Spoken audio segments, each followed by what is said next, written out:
তেলটা গরম হয়ে গেলে এর মধ্যে তেজপাতা আর গোটা জিরা ফোড়ন দিয়ে সেদ্ধ করা আলুটাকে না দিয়ে নাড়াচাড়া করে নিতে হবে। এখানে পোস্ত, কাজু, জিরে, কাঁচা লঙ্কা একসাথে পেস্ট করে রাখা আছে।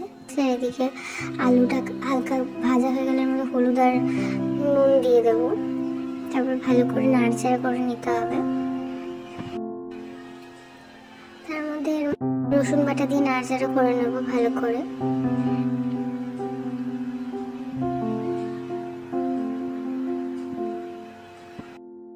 এর মধ্যে পেস্ট করা পেঁয়াজ আর টমেটো কুচি দিয়ে ভালো করে নাড়াচাড়া করে নিতে হবে।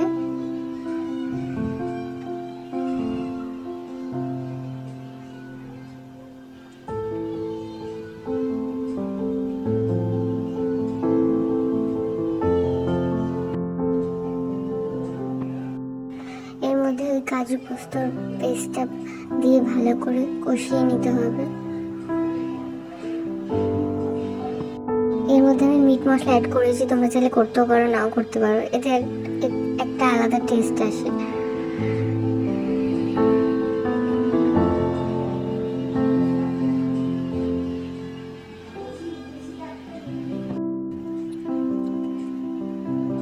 এটাকে ভালো করে নাড়াচাড়া দিয়ে নিতে হবে।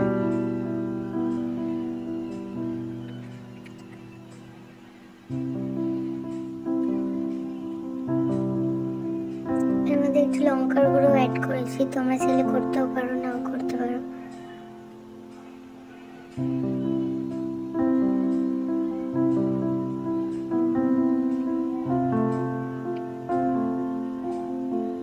ভালো করে মশলাটাকে কষিয়ে এলে এর মধ্যে পরিমাণ মতন জল দিয়ে দিয়েছি।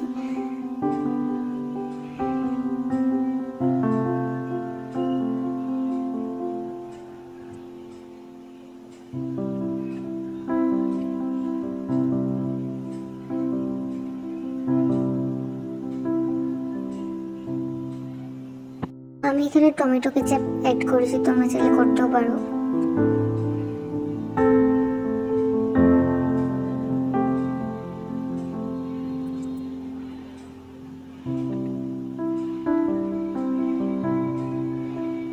দেখো অলমোস্ট রেডি আলুর দম।